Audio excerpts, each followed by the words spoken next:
இளங்கலை பட்டப்படிப்புகளில் சேர்வதற்கு நுழைவுத் தேர்வு என்பதனை ஏற்க முடியும். ஆடுங்கிறது நம்ம பேங்க் அக்கவுண்ட்ல இருக்க பணம் மாதிரி எப்ப வேணுமோ அப்ப எடுத்துக்கலாம். இங்க ஒருத்தர் பீட்டல் ஆடு வளர்த்து மாசம் 10 லட்சம் சம்பாதிக்கிறார். ஃப்ரீடம் ஆப்பை டவுன்லோட் பண்ணி கத்துக்கோங்க.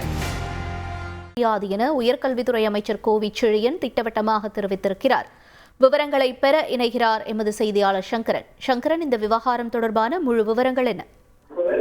வணக்கம். உயர்கல்வித்துறை அமைச்சர் கோவி செழியன் தலைமையில் உயர்கல்வித்துறையை மேம்படுத்துவது தொடர்பான ஒரு கருத்து கேட்பு கூட்டம் சென்னை பல்கலைக்கழக வளாகத்தில் தற்போது நடைபெற்று வருகிறது.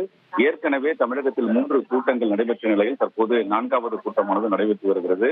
இந்த கூட்டத்திற்கு பிறகு செய்தியாளர்களிடம் பேசிய அமைச்சர், இந்த கூட்டங்களில் தெரிவிக்கக்கூடிய கருத்துக்கள் அடிப்படையில் வரக்கூடிய கல்வியாண்டில் தேவையான மாற்றங்கள் செய்யப்படும் என்று தெரிவித்தார். அதே போன்று பல்கலைக்கழக மானியக் குழு பல்வேறு பரிந்துரைகளை அளித்திருந்தாலும் கூட அதனை அத்தனையும் தமிழக அரசு ஏற்காது என்றும் அவர்களுடைய பரிந்துரைகளை ஆய்வு செய்த பிறகே ஏற்கப்படுவதா இல்லையா என்பது குறித்து முடிவெடுக்கப்படும் என்று தெரிவித்திருக்கிறார். அதே போன்று இளங்கலை பட்டப்படிப்புகளில் சேர்வதற்கு நுழைவுத் தேர்வு நடத்தப்பட வேண்டும் என்று தெரிவித்திருக்கக்கூடிய கருத்தை ஏற்க முடியாது என்றும் அமைச்சர் கூறியிருக்கிறார்.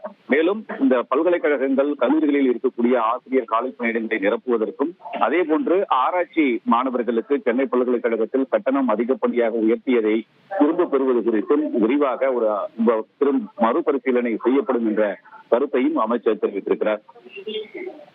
நன்றி சங்கரன்.